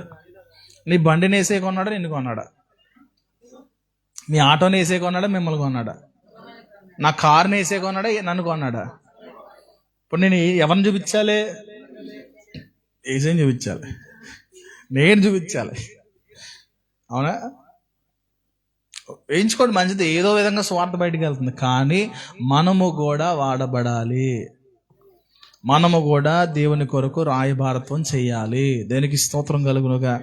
ద్వితీయోపదేశ కాండం 31వ అధ్యాయము 6-8 వచనాలు చదవండి. ద్వితీయోపదేశ కాండం 31వ అధ్యాయం.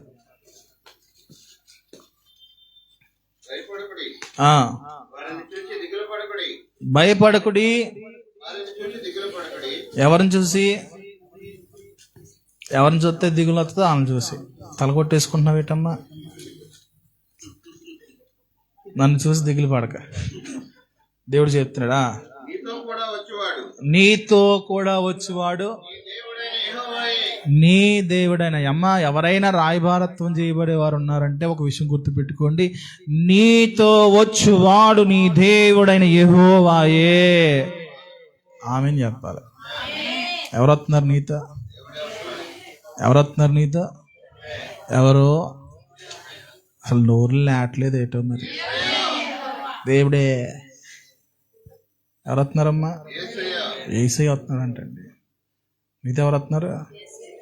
అసలు మనసులో సంతోషం కానీ ఒక ఉత్సవం కానీ లేని బతుకులు మన ఏం బతుకులు వచ్చి బురదలో పంది బతుకుతుంది, మనం బతుకుతున్నాం. ఉద్యమం ఒకటి ఎడితే బాగుంటుందేమో అనిపిస్తుంది నాకు అప్పుడప్పుడు. ఆ నోట్లో పెదాలు కదులుతాయి కానీ మాట రాదే బయటికి. గొంతుకు జబ్బు చేసినట్టు మాట వస్తుందండి. గొంతుకు జబ్బు, గొంతుకు అరిగిపోవడం, గొంతుకు ఇన్ఫెక్షన్ వచ్చినోడికి మాట అంటుంది.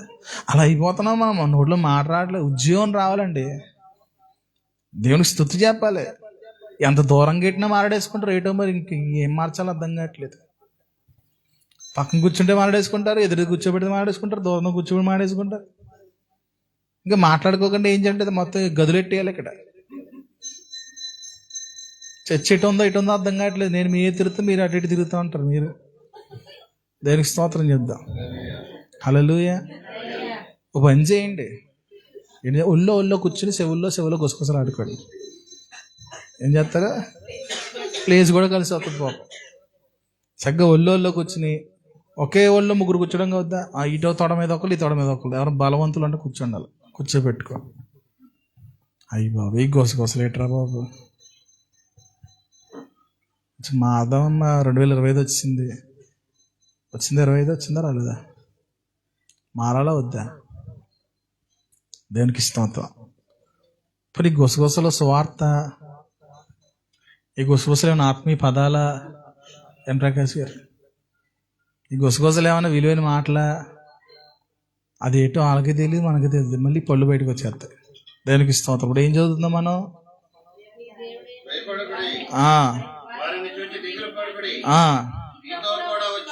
మీతో కూడా వచ్చువాడు ఈ దేవుడని యెహోవాయే. దేవునికి స్తోత్రం చేద్దా. ఆయన నిన్ను విడువడు, నిన్ను ఎడబాయడు. ఆయన నువ్వు విడిచిపెట్టేయాలంతే. నువ్వు విడిచిపెట్టి వెళ్ళిపోలే తప్ప ఆయన నిన్ను విడిచిపెట్టే దేవుడు కాదు. హల్లెలూయా. పాము దగ్గర నుంచి, ఎలుగుబంటి దగ్గర నుంచి తప్పించుకోవడం మానేసి యేసే దగ్గర నుంచి తప్పించుకుంటావు. ఏట అర్థం కాదు ఈ దిక్కుమాల బతుకు. అవునా? కొండ సెలవు పట్టుకుంటే తప్పించుకోవాలా ఉండాలండి. అక్కడ తప్పించుకో. ఎక్కడ తప్పించుకుంటాం తెలుసా? దేవుని దగ్గర తప్పించుకుంటాం. దేవుని సంధికి వెళ్ళడానికి తప్పించేసుకుంటాం.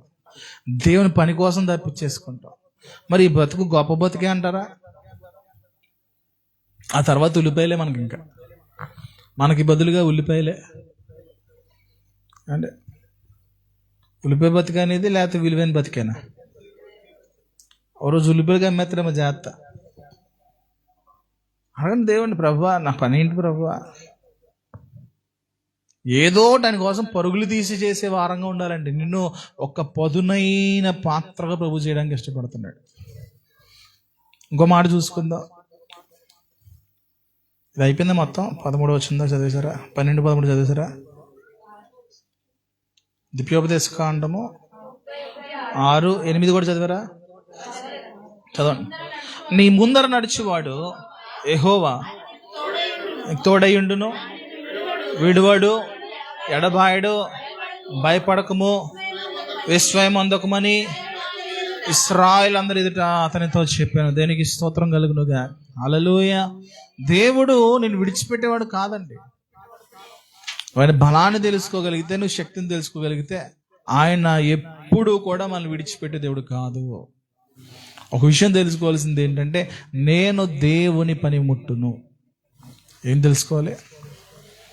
నేను దేవుని పనిముట్టు. ఈ పనిముట్టు దేవుడు ఎప్పుడూ వాడుకునేలాగా ఉండాలి. దానికి స్తోత్రం. హల్లెలూయా. ఈ పనిముట్టు ఎప్పుడూ కూడా దేవునికి వాడుకునేలా ఉండాలి. దేవుని అడగాలి, అయ్యా నేను నీ సన్నిధిలో వాడుకో, నన్ను నీ సన్నిధిలో బలపరచు. లోకం కొరకుని ఎక్కువగా వాడబడుతున్నాను కాదు, నీ కొరకుని ఎక్కువ వాడబడాలి. నీ కొరకే నేను వాడబడాలి ప్రభు. మన దేవునికి అంబాసిడర్స్గా ఉండాలి, కానీ లోకానికి సాతానికి అంబాసిడర్స్గా ఉండడానికి వీలు లేదు. ఒక మాట చూసుకుందాం. ఇర్మియా గ్రంథం 15వ అధ్యాయం. ఇర్మియా గ్రంథం 15వ అధ్యాయం 19వ వచనం చదవండి.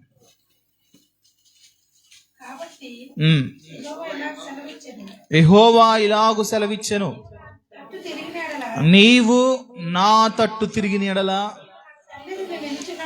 నీవు నా సన్నిధిని నిలుచున్నట్లు నేను నిన్ను తిరిగి రప్పిస్తాను. ఏవి నీచములో ఏవి ఘనములో నీవు గుర్తుపట్టిన యెడల నీవు నా నోటి వలె ఉందువు. వారు నీ తట్టునకు తిరగవలను, కానీ నీవు వారి తట్టునకు తిరగకూడదు. దేవునికి స్తోత్రం కలుగును గాక. హల్లెలూయా. దేవుడు తన ప్రజలైన వారికి, తన స్వాస్థ్యానికి చెబుతున్న మాట ఏంటంటే, నీవు ఆయన తట్టు తిరగాలి. ఎవరి తట్టు తిరగాలి చెప్పండి అందరూ కూడా. మనం ఎవరి తట్టు తిరగాలి? ఎందుకు దేవుని తట్టు తిరగమంటున్నాడు తెలుసా? ఆయన తట్టు మనం లేం కాబట్టి. నా వైపు చూడు అని ఎందుకంటా నేను, నా వైపు చూడకపోతే అంటాను. అవునా? అవునా కదా? మీరిద్దరు చూసుకుంటే నా వైపు చూడు అంటానన్నా. చూడకపోతే అంటాను, చూస్తున్నప్పుడు అంటానండి. చూస్తున్నానుగా అని అనొచ్చు. అప్పుడు చూస్తే, చూడకపోతే గుమ్మడికాయ దొంగలో అంటూ ఉంటాం. ఆయన తట్టు చూడట్లేదు కాబట్టి చూడమంటాడండి ఆయన. అనుకో చచ్చిపోతున్నావు, బాగానే ఉంది. ఏదో నుంచి రండి ఉత్సాహించి పడుతుంది, పాట పాడుతున్నావు, బాగానే ఉంది. అమ్మగారు ప్రార్థన చేస్తే గుడ్ల గొప్పలో కళ్ళు తెరిచిపోతున్నావు, అది బాగానే ఉంది. ఇవన్నీ చేస్తున్నావు అంటే ఆయన తోటి చూడట్లేదు అనే అర్థం. ఆయన తోటి చూడాలండి. మనం చూడట్లేదు కాబట్టి అంటున్నాడు, నా తట్టు మీరు చూడండి. చూసినప్పుడే ప్రభు నీతో మాట్లాడతాడు. ఒక వ్యక్తి ముఖాముఖిగా మాట్లాడుతున్న ఒక విషయాన్ని చెప్తున్నప్పుడు, ఈ వ్యక్తి ఆ చెబుతున్న వ్యక్తి వైపు చూస్తేనే ఈ వ్యక్తి మాట్లాడింది అంటున్నట్లు. ఇలా అనుకుంటా, గోక్కుంటా, పేలు చూసుకుంటా కూర్చుంటా, దాని అర్థం ఏంటి? వినట్లేదు, వినడానికి ఇష్టం లేదు. వినాలి. నా తట్టు తిరిగిన యెడల నీవు నా సన్నిధిని నిలుచున్నట్లు. దేవునికి స్తోత్రం చేద్దాం. చర్చి మానేసిన వాళ్ళతో ఒక మాట చెప్తా ఉంటాం, చర్చికి వచ్చేయచ్చు కదా, ఎప్పుడు మొహంలో మొహనట్రల్లా. దాని అర్థం ఏంటి? చూడబుద్ధిగా అట్లా. ఏంటి దాని అర్థం? చెప్పండి అమ్మా. దేవుని తట్టు వారు చూడబుద్ధి కావట్లేదు కాబట్టే ఆ మాట వారి చెవుల్లోకి వెళ్ళట్లేదు. ఒకవేళ నువ్వు దేవుని తట్టు చూస్తే ఏం చేస్తాడు తెలుసా? తిరిగి ఆయన సన్నిధిలో నిలిచేలా దేవుడు చేస్తాడు. దేవునికి స్తోత్రం. ఆయన సన్నిధిలో నిలిస్తే ఏంటి బోడి అని అనుకోవచ్చేమో. ఆయన సన్నిధిలో ఉంటేనే నీకు పని. ఎక్కడ? ఆయన సన్నిధిలో నీకు ఉంటేనే. మొన్న ఒక వైర్ మొక్కపోయింది, ఇంత మొక్క మాది.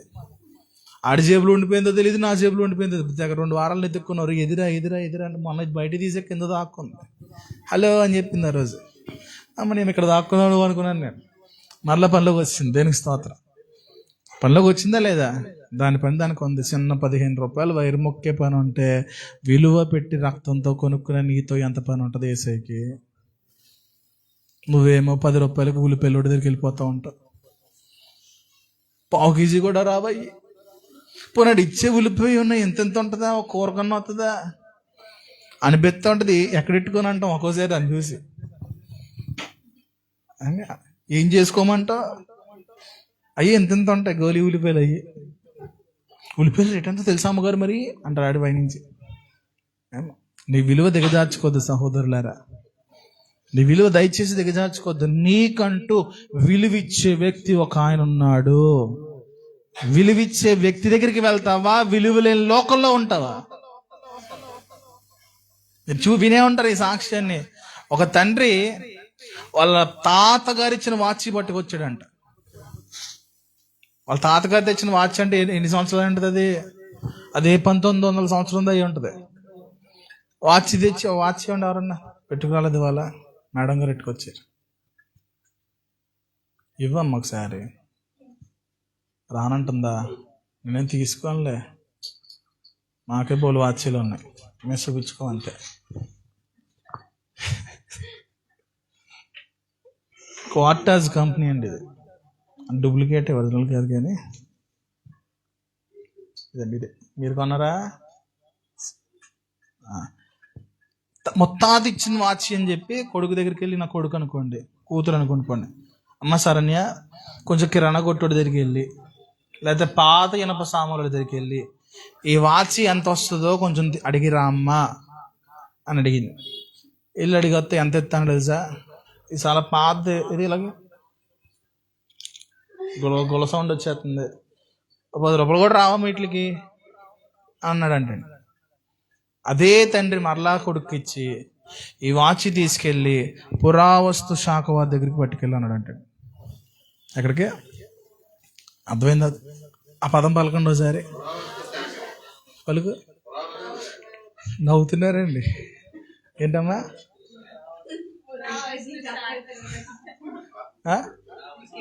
ఉమాగారు చెప్పండి, ఏ శాఖ అది? పురపాలక శాఖ. ఏ శాఖ అమ్మా? అంటే ఏంటి? పాత ఇనుప సామాన్లు అమ్ముకున్నది. మరి పాత వస్తువులను స్వీకరించి మ్యూజియంలో పెడతారు. ఇది పట్టుకెళ్ళి అడిగితే ఇది చాలా అరుదైంది, దీనికి నేను 1 కోటి రూపాయలు ఇస్తాను అంటాడు. చెప్పలు కొట్టండి సరే. ఇదే వాచి పాత ఇనప సామాన్లు ఎంత ఇస్తాడు? ఇదే వాచ్ తీసుకెళ్ళి అక్కడ పురావస్తు శాఖలు ఇస్తే ఎంత ఇస్తాడు? అంటే విలువ ఎక్కడ పెరిగింది? నీ విలువ దేవుని మందిరంలోనే ఉంది. హల్లెలూయా. నువ్వు ఎంత భయంకరమైన పాప స్థితిలో తిరిగేవో తెలుసు. ఆ స్థితిని చూసి కూడా యేసయ్య ఇంకా నీకు నాకు విలువిచ్చి ఆయన సన్నిధిలో విలువైన పాత్రగా నిలబెట్టుకుంటున్నాడు ఆయన. దేవునికి స్తోత్రం కలుగుగా. హల్లెలూయా. ఆ విలువైన పాత్ర మరలా ఇల్లు ఎక్కడ కూర్చుంటుంది అంటే వెళ్ళిపోయి బస్తాడు దగ్గరికి వెళ్ళిపోతుంది. లేదు, తెలుసుకోవాలి. మనం ఏంటో మనం తెలుసుకోవాలి. నువ్వేంటో నీకు తెలియాలి. నీ పరిస్థితి నీకు తెలియాలి. నిన్ను పిలిచిన దేవుడు ఎలాంటి వాడో నీకు తెలియాలి. గొర్రెలు కాసుకునే దావీదును మహారాజును చేసిన దేవుడు నీ దేవుడు. పశువులు కాసుకుంటున్న మోషేను తీసుకెళ్లి అనేక లక్షలాది మంది జనాంగమును నడిపించే నాయకుడిగా చేసిన దేవుడు నీ దేవుడు. తల్లి పాలు విడిచిన వెంటనే దేవుని మందిరంలోకి వచ్చిన వ్యక్తిని గొప్ప ప్రవక్తగా ఇశ్రాయేలు ప్రజల కొరకు లేవనెత్తుకున్నటువంటి దేవుడు నీ దేవుడు. దేనికి స్తోత్రం. హల్లెలూయా. చేపలు పట్టుకునే వాళ్ళని తీసుకొచ్చి అపోస్తులు చేసిన వాడు నీ దేవుడు. మరి నువ్వు ఏ స్థితిలో ఉండాలో ఆలోచన చేసుకో. నీ స్థితిలోనే ఉంటే నీకు విలువ లేదు. నువ్వు చేసే పనిలో నీకు విలువ రాదు రాదు రాదు. నీ చేస్తున్న పనులలో నుండే దేవుని పని చేయడం ప్రారంభించడం మొదలు పెట్టాలి. నువ్వు చిన్న వయసా, వృద్ధాప్యంలో ఉన్నావా, పెద్ద వయసా, ఏదో పక్కన పెట్టేసి అసలు నీ శరీరం నీకు సహకరించకపోయినా దేవుని సన్నిధిలో ఒక పనిముట్టుకు కూడా విలువ ఉంది. దేవుని సన్నిధిలో ఏముంది? ప్రభువుని అడుగుదాం, అయ్యా నీ మందిరంలో ఒక పనిముట్టుగా నేను మార్చబడాలి. నువ్వు నా తట్టు తిరిగిన ఎడల నిన్ను నా సన్నిధిలో నేను నిన్ను రప్పించుకుంటాను. ఇంకా అన్నాడు, ఏవి నీచములో ఏవి ఘనములో ఎవరు గుర్తుపట్టాలి? ఎవరు గుర్తుపట్టాలండి? పేడ నీచమైందా ఘనమైందా ఎలా తెలుసు? ఎలా తెలుసు ఏమండి? How do you know? ఎప్పుడైనా మీరు టేస్ట్ చేశారా? ఎప్పుడైనా టేస్ట్ చేశారా? మరి ఎలా తెలిసింది మీకు నీచమైందని? ఒక బుద్ధి ఏడిసింది మనకి. ఏడిసిందా? ఏడలేదా? ఏడవలేదు. ఘనమైన దానిగా చూడాలి, నీచమైన దానిగా చూడాలి. కానీ నీచమైన దాన్ని ఘనంగా చూసావంటే నీ బతికేట అర్థమైపోతుంది. అయిపోయి పేడ తక్కువ నాకు కావాలి, తీసుకురా కవర్ ఏంటది? కోడ్రెట్లో నీచమైనవా ఘనమైనవా చెప్పాలి. కోడ్రెట్లో నీచమైనవా ఘనమైనవా చెప్పండి. కోడ్రెట్టకు విలువ ఉందా లేదా? అబ్రాం గారు, కోడ్రెట్ట లారీ ఎంతండి? కోడ్రెట్టకున్న విలువ ఉందా నీ మొఖానికి? కోడ్రెట్టకున్న విలువ ఉందా? కోడ్రెట్టలు ఎక్కడ పడతారు తెలుసా మీకు? చేపల చెరువులు వేస్తారు. ఆ చేపను అమ్మో లొట్టలు వేసుకుదంటాం.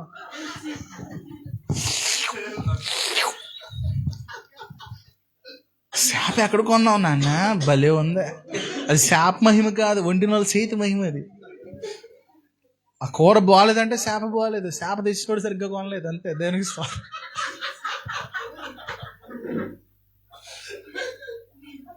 ఎక్కడ కొన్నా? ఎక్కడ తెచ్చో ఈ చేప కనుక్కోకుండా పాపం ఆ చేప యజమానుడు ఆ కోడిరెట్లు వేసి ఉండడు పాపం. కోడిరెట్లు వేసిన చేపలు అడగండి సార్, ఎక్కడికైనా వెళ్తే ఏం అడగాలి? ఏమండి కోడిరెట్లు తిన్న చేపనేది నిజమేనండి అయ్యా, అలాగే చేస్తున్నారు. మరి కోడిరెట్ల లారీ 80,000 లారీ కూడా కదండి, ఒక ప్రకాష్ గారు ట్రక్ ఉంటుందేమో, ఒక ట్రాక్టర్. అంత విలువ ఉందని మొఖానికి? ఏది నీచములో ఏది ఘనంలో నీకు తెలియాలి. ఘనమైనది ఏదైనా ఉంది అంటే అది దేవుని పని మాత్రమే. దేవునికి స్తోత్రం కలుగునుగా. హల్లెలూయా. అలాగని లోక పనులు అన్నీ నీచమైనవి నేను చెప్పట్లేదు. కానీ నీచమైందేదో ఘనమైందేదో నీకు తెలిసే బుద్ధి వివేకాన్ని దేవుడు ఇచ్చాడు. తెలిసి కూడా నీచమైన దాన్ని ఘనముగా నువ్వు ఎంచావా? నీకంటే బుద్ధిహీనత ఉల్లిపాయలు అమ్ముకునేది ఇంకెవరు ఉండరు. సహోదరులారా, నీ స్థితి ఏంటో నువ్వు గమనించు. ఇప్పుడు ఎవరన్నా మీ పిల్లలు ఉన్నారు, మన పిల్లలే ఉన్నారు, వెళ్ళి వాళ్ళకి తెలియక, ఇప్పుడు డానీ ఉన్నాడు, పోనీ తెలియక వెళ్ళి కాలువలో చేపెట్టి ఆడుతున్నాడు అనుకోండి, ఏమంటాం? ఏం చేస్తాం చెప్పండి? కొడతామా కొట్టమా? ఎందుకు కొడతాం? అది నీ పని కాదురా. లోకాన్ని పెంటతో ఎంచాడు దేవుడు. ఇప్పుడు ఆ పెంటనే కెలుగుతున్నాం వెళ్ళి మనం. ఏం చేస్తున్నాం? ఇప్పుడు దేవుడు ఏం చేయాలి? నువ్వే కొడతానికి ఇష్టపడినప్పుడు దేవుడు కొట్టకూడదా? మనం కొడతాం కొట్టమా? మరి దేవుడు కొట్టకూడదా? అంటే నీకో న్యాయం, దేవుడికో న్యాయమా? కొడితేనే మళ్ళా చేయబెట్టవు, అంతేనంటారా? దేవుడు నిన్ను ఒక గొప్ప పని కోసం నిలబెట్టుకున్నాడు. నీ మీద ఆలోచనలు వేరు, నీ మీద ఉద్దేశాలు వేరు, నీ మీద తలంపులు వేరు. సంసోన్ని ఎంత గొప్పగా వాడుకున్నాడండి దేవుడు. సంసోన్ బలాఢ్యుడిగా వాడుకున్నాడు. ఫిలిస్తీన్లందరినీ ఓసకోత కోసినాడండి. తోకలన్నీ కట్టిపడేసి మొత్తం అక్కడ ఉన్న వరి పంట అంతా కాల్ చేసినాడండి. ఒక గాడి దవడ ఎముక, పచ్చి గాడి దవడ ఎముకతో 1000 మంది చంపినటువంటి మనుషుడండి. సంసోన్ బలం మామూలుదా? సంసోన్ వాడకం మామూలుదా? సంసోన్ పని మామూలుదా? ఆ దినాల్లో ఫిలిస్తీన్ల నుండి ఇశ్రాయేలు రక్షించడానికి ఏర్పరచుకున్నటువంటి గొప్ప వ్యక్తి వెళ్ళి పెంటకెలుక్కుంటా ఉన్నాడు. ఏం చేశాడు? ఏం చేశాడు? లోకంలో వెళ్ళి పెంటకెలుక్కుంటూ కూర్చున్నాడు. బలం పోయింది. దేవుడు పిలుపు కోల్పోయాడు. దేవుని శక్తి కోల్పోయాడు. దేవుని ఆలోచనలు కోల్పోయాడు. అంధత్వంలోకి వెళ్ళిపోయాడు. గుడ్డోడైపోయాడు. అప్పుడు అర్థమైంది, ఎదురుగా ఒక ఎద్దు అంట కట్టేసి తిరగలు తిప్పుతుంటే ఆ ఎద్దు పక్కన ఈ ఎద్దును కూడా కట్టేసి తిప్పుతున్నారు. ఏమైపోయాడు? ఇప్పుడు ఒకానొక సమయంలో యోధుడైనటువంటి ఒక వ్యక్తి ఎద్దుతో పాటు సమానంగా పక్కన నుంచుని తిరగలేసడానికి వాడబడుతున్నాడంటే ఆ స్థితి నీచమైందా, ఘనమైందా? ఏమండి, ఆ స్థితి నీచమైందా, ఘనమైందా? ఘనమైన దేవుని నామాన్ని ప్రకటించే వ్యక్తి వెళ్ళి అక్కడ నిలబడ్డాడంటే అది నీచమైందా, ఘనమైందా? గెహాజీ ఉన్నాడు. ఒకానొక రోజులో అతడు సరిగ్గా నిలబడి ఉంటే ఎలీషా వల్లే ఒక గొప్ప ప్రవక్త వలసినాడు. ఏలియా తర్వాత ఎలీషా వాడబడిన రీతిగా ఎలీషా తర్వాత ఒక గొప్ప వ్యక్తిగా వాడబడేవాడేమో, కానీ వెళ్ళి లోక సంబంధమైనటువంటి బంగారము, వెండి, వెలగల వస్త్రాల మీద దృష్టి పెట్టి వెళ్ళి తెచ్చుకున్నాడు. ఏం తెచ్చుకున్నాడు? ఆఖరికి ఏం కెలుక్కున్నాడు? ఎంతకెళ్ళి దేవుని పిలుపు వేరండి. అక్కడ ఉన్న వ్యక్తులకి దేవుడు నిన్ను ఏదో ప్రత్యేకమైన కారణం కొరకే రక్షించుకున్నాడంటే నీ మీద ఉద్దేశం ఉంది. అది నువ్వు దేవుణ్ణి అడిగితే తప్ప దేవుడు నీకు బయలుపరచడు. దేవుని అడగాలి. నువ్వు దేవుని చేతిలో వాడబడే పాత్రగా మనం ఉండాలి. దేనికి స్తోత్రం కలుగునుగా. హల్లెలూయా. యజమానుడు వాడుకొనుటకు అర్హమైన పాత్రలుగా మనం మార్చబడాలి. యజమానుడు వాడుకొనుటకు సిద్ధమైన పాత్రలుగా మనం మార్చబడాలి. యజమానుని కొరకు ఆయన వార్తను చాటేటువంటి రాయబారులుగా మనం మార్చబడాలి. హల్లెలూయా. నీ విలువ నువ్వు తెలుసుకో. నీ విలువ పెంచేది యేసయ్య ఒకటే.